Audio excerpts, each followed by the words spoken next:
Well, hello there. This episode of Dish and Tell is a real treat, both for its guests and for the dish. I was able to sit down with Carolyn Williams, which means I was also sitting down with her two dogs, Charlie and Lua, and together we enjoyed lemon bars and homemade dog treats. Because her pups don't call me Auntie Snack for nothing. Many of you may know Carolyn as the founder of Zephyr, an incredible cycling and indoor movement studio here in Bozeman.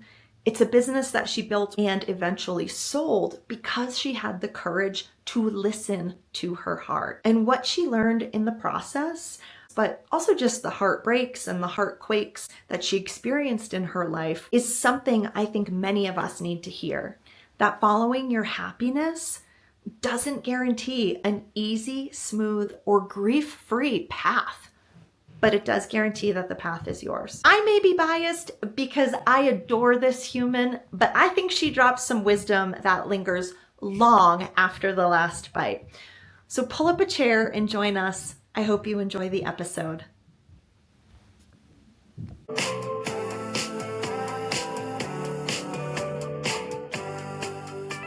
Hello and welcome back to Dish and Tell, the place where stories linger long after the last bite. And today I am thrilled to be joined by my beautiful friend here, Carolyn Williams, and her two dogs. We have a full pack here today. We really do. If only you could see what's happening just off camera. And you probably will at some point. If you see either of us reach down and kind of move our arms, we're not petting each other's legs. There's dogs coming through. There's three total. One might be up here with us, given her. There she is. Yeah. She on cue. She heard it. You and I can't do anything without dogs present. So this is just really true. Par for the course. It makes so much sense. Wouldn't have it any other way. We couldn't.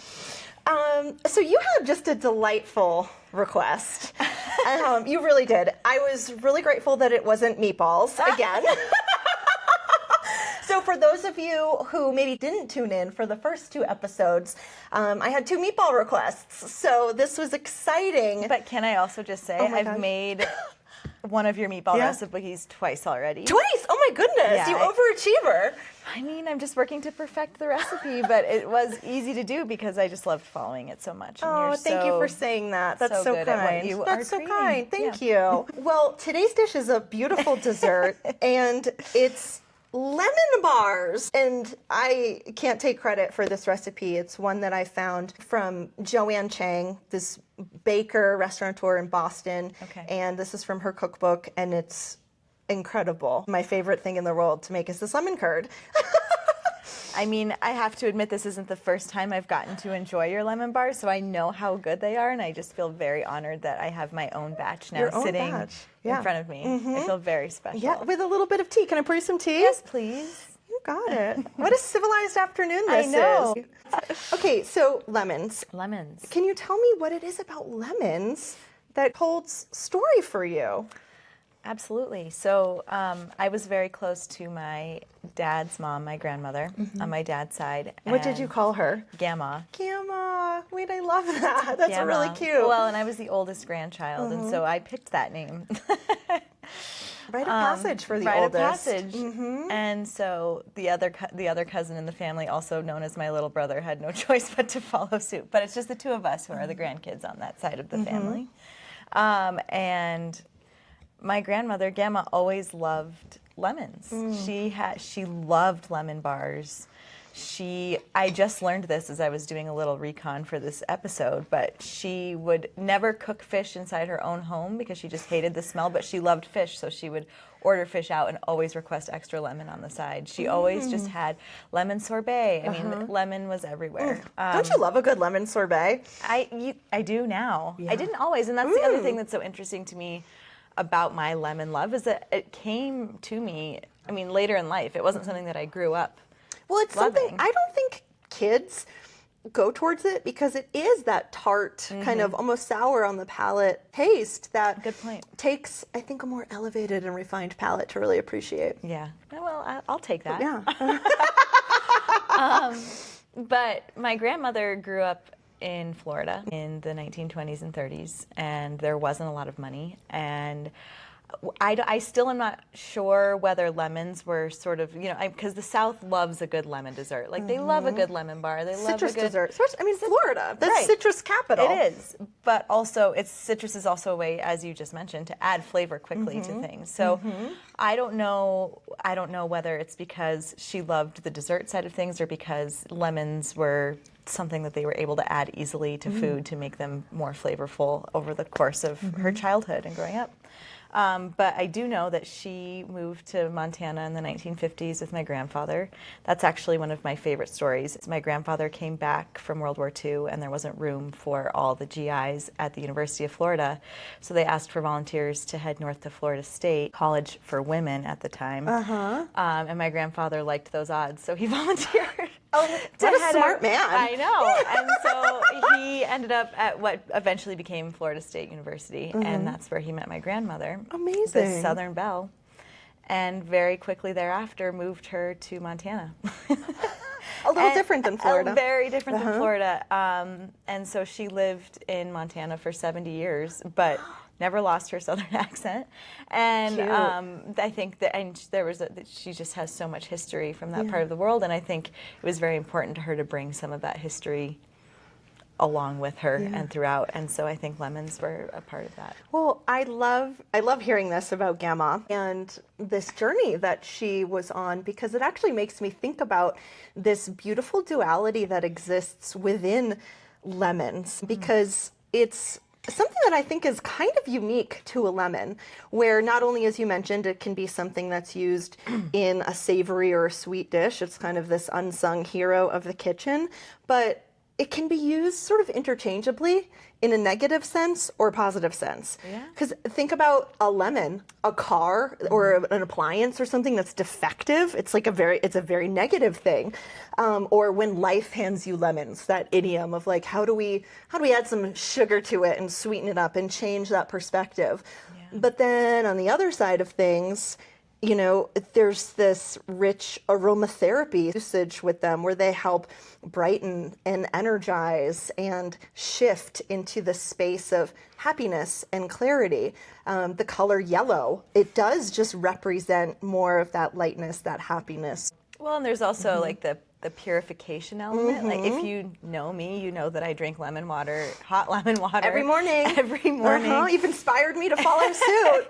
And then this is like, I don't even know how many years. That's the one habit that I've held consistently over the course of my adult life. And it is sort of just this rebalancing and purification process in the morning where it's just the lemon, something about the pH in your body, lemon really assists with that. Yeah. I love that you picked a lemon dish, because one of the reasons why I wanted to chat with you is because you are just someone who has always inspired me as long as I've known you for following your happiness. And I think as an entrepreneur, as a friend, as just a human who's trying to move through this world as authentically as possible, I think that's such a beautiful thing and gift that you give yourself. And I've seen firsthand how that doesn't always mean that the road is easy or that it's, devoid of any kind of challenge. And so I just wanted to talk about that a little bit with you on how moving towards happiness doesn't necessarily equal an easy path. And there is this duality, like the lemon, that exists within that. Yeah, I've truly never thought of it in the way that you have just phrased it, but I think it's so poignant and true. I would say over the course of my life, I don't think happiness has been my primary goal, but following my heart and finding purpose has. It's like the byproduct. And that's always been the case. I think back to when I took my first spin class in New York City. For those who don't know, I started a spin studio in Bozeman, and it was one of the happiest things I could have ever possibly done. But I remember when I took my first spin class in New York City, first of all, I was very hesitant to go. I had received a 10-class pass to SoulCycle for college graduation, and I was living in New York. I was working, 50, 60 hours a week. I was intimidated by the process of walking into a new place and not knowing exactly what to do right away. And not knowing the rules of engagement. Yeah. And it's like, even where you put your bag and all of the things. How do I unlock these lockers? But somehow I walked myself into that class knowing that I just needed something. I was really I was having a hard time living in New York City, being a Montana girl. And I just eventually worked up the courage to redeem my gift certificate and walk in for a class. And I'll never forget clipping in to class for the first time and feeling something within my body that was so different. It was this release, this excitement, this freedom, this curiosity about this type of movement practice. And eventually that did turn into a business, for which I am so grateful.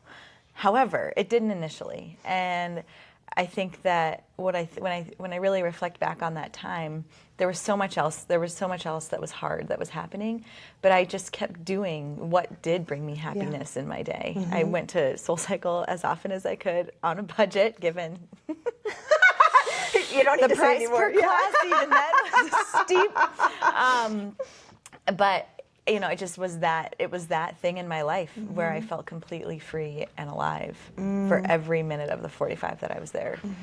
And eventually, over time, the fullest expression of that love almost 10 years later is Zephyr. But I certainly didn't know it at the time that it would become such a central tenet in my life.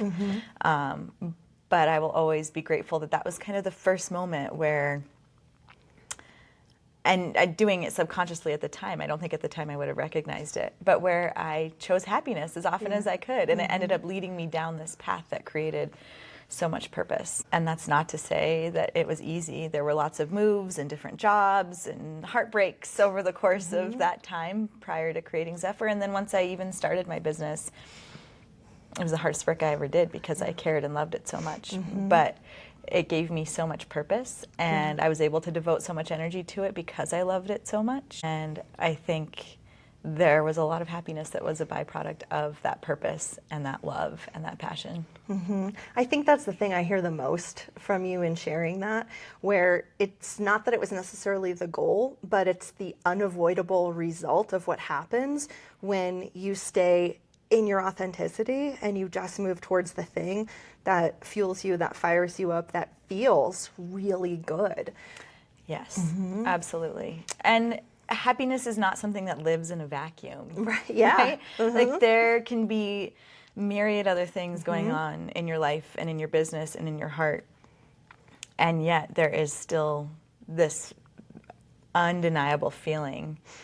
I don't know, I feel like happiness is an indicator that I am living in alignment with my heart. Yeah. Well, I think that that's one of the most common misconceptions about happiness, is that when it's present and around, well, then it's the yellow brick road and there's rainbows and butterflies and puppies and kittens that are just lining the path and it's filled with ease.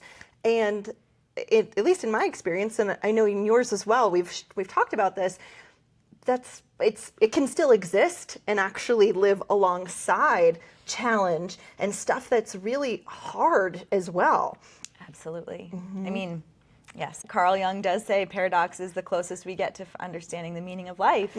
And it's when you're, allowing not just two things, but multiple things to be true at once. And I think sometimes there are definitely moments when I have a hard time letting the good be good when there's so much else going on.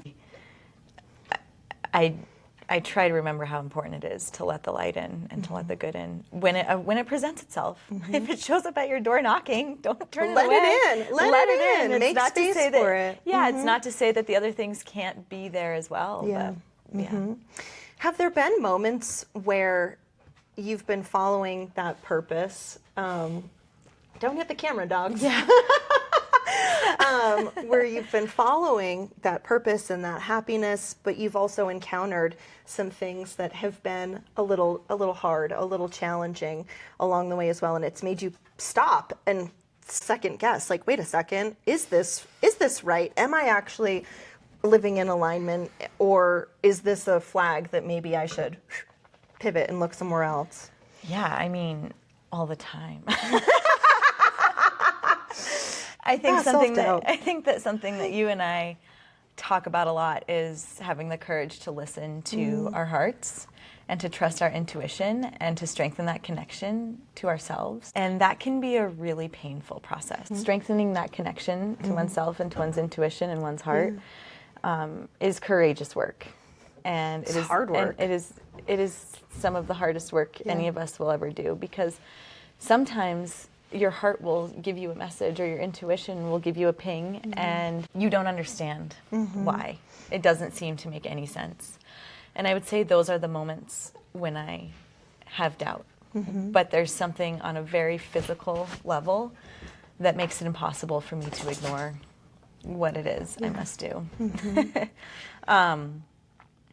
You know, I would say one of the examples of that is absolutely when I made the decision to sell Zephyr. This expression of my love and my happiness.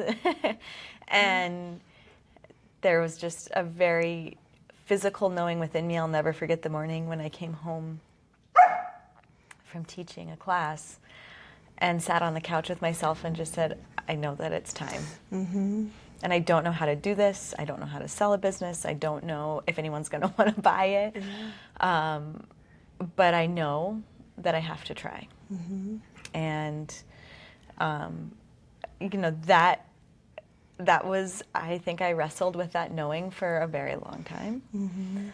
And when it finally arrived in such a way that I couldn't ignore it anymore, it's amazing how the universe showed up to make it happen. Yeah.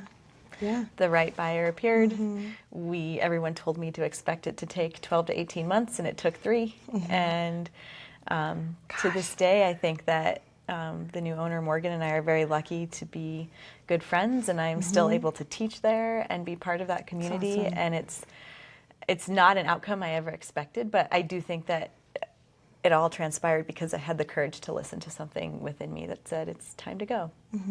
When I think the courage, I'm reminded of the author, Brianna Weist, and in her book, The Mountain Is You, she has this quote where she says, your new life is going to cost you your old one. And it's really that recognition of like, wow, okay, it's not to deny the joy, the happiness, the learning, the success, like all of the really beautiful, positive things that existed in this old version of me. I've outgrown it. I've shifted it. And I need to go pursue some new things, some different things.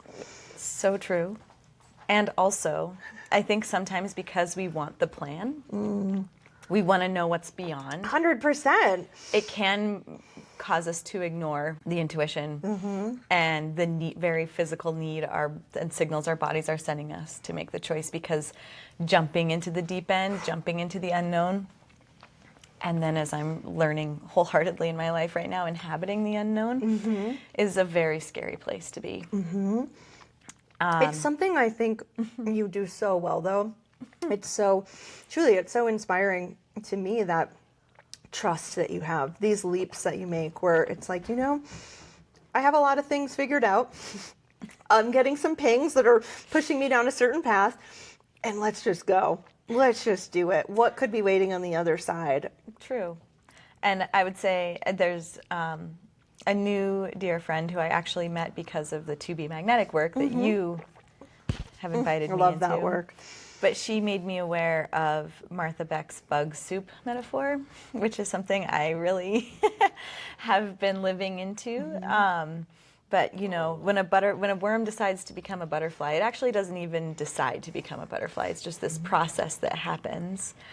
Its work as a worm is complete, and it enters into this cocoon, and not even it knows what's going to happen on the other side of being in this cocoon. And actually its entire body disintegrates. The worm becomes literal bug soup. I mean, it is formless without knowing what it might become.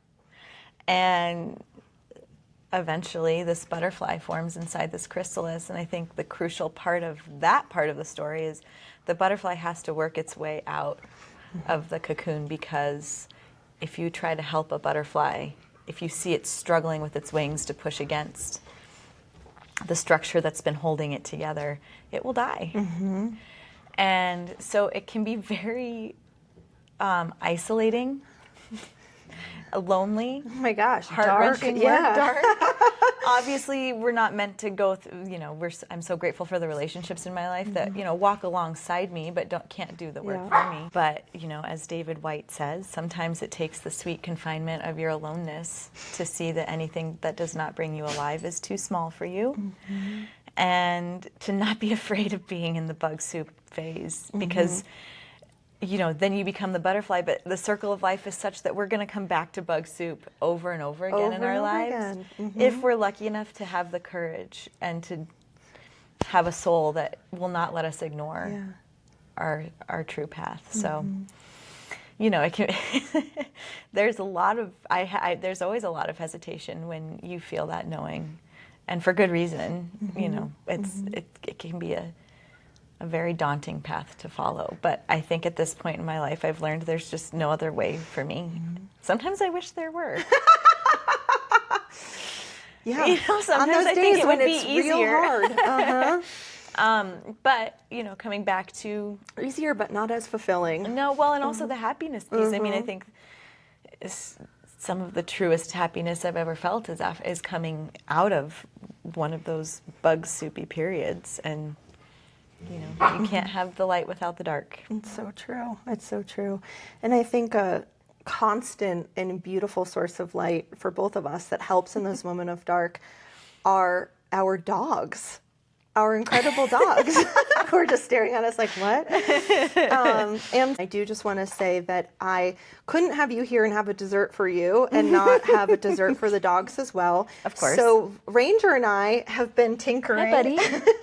We've been tinkering in the kitchen and testing, and I created Charloo Ranch Bites. It's a custom brand new recipe named after our 3 dogs, Charlie, Lua, and Ranger. Oh.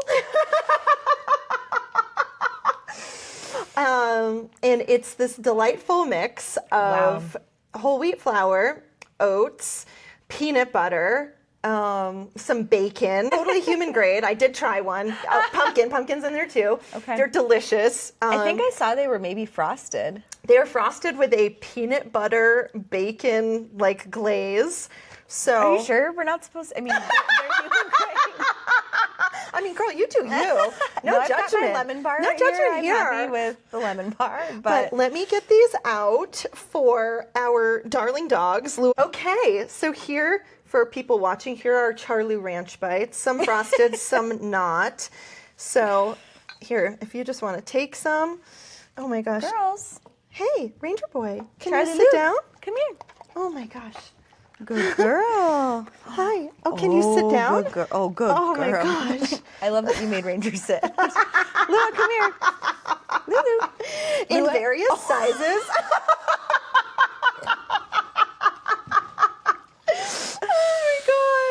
Everybody's losing their minds. Nothing brings me, I think, more happiness than seeing Ranger's happiness. My sweet little rescue dog here, and his big smile when he's just out on a trail with his pals, wrestling and just running in this beautiful place we get to call home. And what is it about the human-dog connection that feels so sacred to you? Well, first of all, I will answer that question. But before I do, I brought a poem as a gift to you because I know how much you love that feeling. And this is from Mary And it's Oliver's Mary Oliver too. book, Dog God, Songs. Be Still My Heart. I don't have this Huge. book, but she's incredible. She was a huge dog lover. So the title of this poem is If You Are Holding This Book. You may not agree, you may not care, but if you are holding this book, you should know that of all the sights I love in this world, and there are plenty, very near the top of the list is this one, dogs without leashes. I'm like gonna cry. I love that so much. And it makes me think of, you told me one day your favorite feeling in the world was tired dogs. And I was like, it's the best. that. And I use it all the time now too, because it means that you were probably outside doing something amazing alongside those leashless dogs and just Leashless and lawless. fully. But it's just, God, it's just so true. Yeah, the dog-human connection. I I hope they benefit from it as much as we benefit. How can from they having not? them. But it's a true life changer. Just over 10 years ago, I adopted my first dog, Andy, rest in peace. And prior to having Andy, I loved dogs. We grew up with basset hounds of all creatures. My dad can be really stubborn, and I love that he chose the most stubborn of the dog breeds as his favorite. But we had many bassets, and I loved them. But it wasn't until I adopted my own dog where this feeling in my heart, people say that's what happens when you have human children, but when I had a dog child, because make no mistake, Andy is of me. Absolutely. Absolutely. It just, come here. Talk about opening up a connection to your heart that is undeniable. It just opened up this space in me of just this free-flowing, constant stream of love that never goes away. It just, Lua, no. It's constantly there, and it is a constant source of light. And it goes both ways. And it goes both ways. ways. On your lowest days, they're there. On your highest days, they're there. Their just love is so undeniable and unconditional. Especially when there's food around. Yeah, especially that. No, it's so true. And I think, talking about like the bug soup eras of life, I don't know how people do it without animals. I mean, just yesterday I had a pretty low day, and I was so grateful that I could hibernate. I could be in my little chrysalis with my dog and my cat, and just let that be enough and let that be okay. But also have the responsibility for this dog pull me out of that at a certain point to get outside and move. Because guess what? A little fresh air and movement always turns everything around, and that's exactly what it did. Yeah, I shared a similar sentiment with a new friend this week when we were out on a walk. We were talking about just how the really hard moments in life, stuckness, it's just such a real thing that happens. Sometimes the feelings are so great that the idea of getting up from the couch or getting out of bed or, making breakfast feels impossible. And then you have these little creatures who have to go outside. I hope everybody watches this episode. I know. Please, gosh, come on. Even though, guys, jeez. Oh. We have these creatures who require us. Yeah. I mean, before Andy, I didn't walk regularly, and that just That blows feels wild to my me now, mind. because it's you are the person who is my most reliable walking pal, because I know you're out there with the dogs at some point in the day too. Well, and it started because a puppy with zoomies, he had to get out. Also, the potty training was a very real thing, and eventually it just became this thing that meant as much to me as it does to them. And I'm always so grateful. I mean, you are one of the people who offers to walk my dogs for me, and I'm so grateful. And then I'm also sad because it means that it's a day where I don't get to be out with them. I know. Outside on the trails, and so it's just really become this thing that means so much to me in my life and keeps me grounded on days when sometimes nothing else does. So true. Also, thank you for the work that you do for animals in our community. You are on the board of Heart of the Valley, which is this incredible animal shelter, where I got Pistachio. Yeah, I remember. When you get a cat, we'll have another episode. We'll bring cats in. Okay. I just want to share this anecdote about you, though, which is so funny because Kayla lured me to Heart of the Valley under the guise of just wanting to go see cats in case there might be one that she would think about adopting at some point. And so I said, okay, yeah, let's go out and pet some cats. And Kayla walks into the Heart of the Valley and goes up to the front desk and says, hello, my name's Kayla. I'm here to adopt a cat. I was like, okay, I guess this is happening Well, that today. went from 0 to 60 real fast. That went from 0 to 60 real fast. And then, 5 minutes later, we were in a room with who would soon be Pistachio. And it was love at first sight. I mean, you looked at me and you said, this is your cat. Because he came in with his bright green eyes and just came right over, wrapped himself around my leg, and he that really was it. did. Yep. Yeah. So you're on the board at Heart of the Valley, and you're also on the board of Spay Montana, which is another incredible organization that works with reservations to go on site and spay and neuter dogs, right? Yep, they have a very robust clinic schedule every April through October.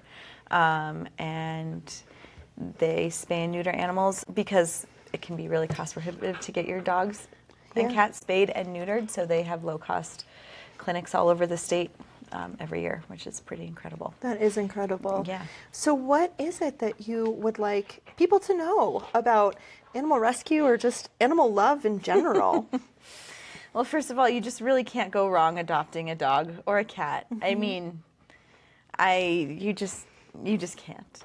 But dogs have become one of the great loves of my life, and I think something that I know many of us struggle with right now is knowing where to begin in a world that feels so fraught, and that's putting it really lightly. It just seems like every day we wake up and we read the news, and then we still have to go walk our dogs and live our lives, and it can be really overwhelming to even know how to help in a moment like this. And I've always said, I said this at Zephyr all the time, but you have to begin where you are. And the animal crisis is one that does stop me in my tracks. There are millions of homeless cats and dogs in our country alone. But when I walk into Heart of the Valley and I go wash dishes or clean out a cat's cage or just pet an animal or interact with the staff, I'm reminded how much good there is right where we are. And how many animals are right here where we are who need our loving care. And when I think about happiness, sometimes if I see that I'm going to be volunteering at Heart of the Valley or have a board meeting for Spay Montana, sometimes it can feel like work in the moment, but then very quickly, either during or shortly thereafter, there's just this feeling of peace within me. And because I made the choice to look outside myself and take my own two hands and give back and help in a way that I know I can right here. I think you hit on so many beautiful things there, but I want to just call out the using your two hands. It can be as simple as showing up and doing some dishes, washing out bowls, taking your friends' animals for walks, or stopping in to snuggle with the cat, or what. Like, it's just using your hands, getting out of your head, and I think into your heart, into your body is such a nourishing thing for you and for them. Absolutely. It makes such a difference, and it makes you feel less helpless. Doom scrolling is only going to get you so far, and I would argue actually can have a very detrimental effect. I saw something at some point about how if we're consuming all of this media but not actually taking action, and sometimes you don't know how, like that can create almost a traumatic response in the body. So it's really important to get out there and just do something. And Glennon Doyle said once, she might have even said it in her book Untamed, but look at what breaks your heart, and from there you will find your purpose. And animals in this lifetime are certainly what break my heart and mend it all at once. I love them so much. And another example of that perfect duality that exists. It's so true. And a lot of people say to me, "Oh, I could never volunteer. It would crush me." And I know that feeling. I spent a lot of time resisting being involved with any sort of shelter work because I didn't think I could handle it. And turns out once I walked my 2 feet into an animal shelter in a bit more of a rural part of Montana, yes, it did break my heart, but I also saw that I could make a difference. And that was the bigger feeling that I left with. And I can't speak highly enough about Heart of the Valley. They are an amazing, Bozeman is so lucky to have them as their animal shelter. They are incredible.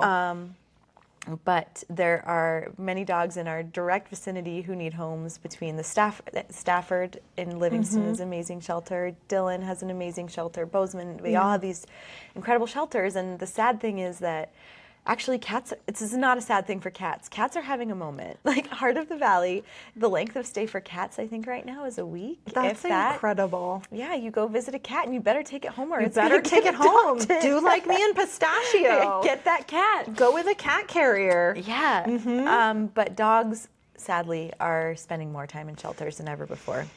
And a lot of it is because of, people had their COVID dog babies and then life has stabilized and dogs are being returned to shelters at alarming rates. And there's just an overpopulation crisis. Yeah. So I think if you are thinking about either adopting or getting a dog, definitely consider adopting. There are dogs of all different kinds. Shapes, sizes, breeds, ages, temperaments. We can find you the right dog. I actually have a knack for finding people their dogs. You do. So if you need You're help, a good matchmaker. If you need help, I'm here to help.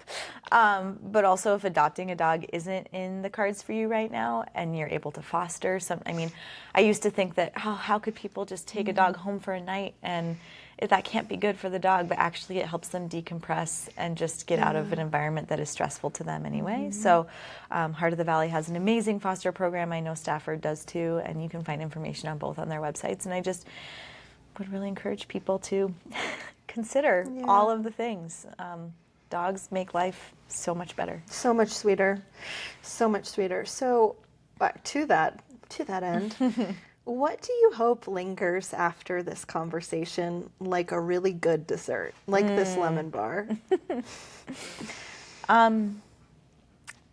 I hope that what lingers is the consideration that listening to your heart and trusting your intuition, as intimidating as it can seem, will lead you in the right direction, will lead you towards purpose and alignment and love, potentially a new creature in your life, and also happiness. Having the courage to listen deeply and to get to know yourself gives you a mainstay amidst all of the craziness and madness and heartbreak that can ensue over the course of a lifetime.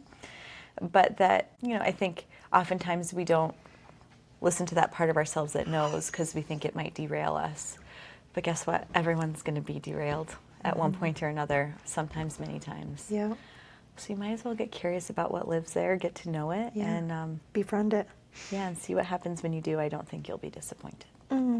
Thank you. Thank you for that. I just love you so much. You are welcome at my table anytime. Oh, I love you so much, and that is an honor because your table is always full of the best food. Oh, thank you. And thank you for inviting me and my creatures out here for the adventure of a lifetime. You're a package deal. We are a package deal. The girls and I travel as a pack. I sure do. And I love all of you who pulled up a chair and joined us today.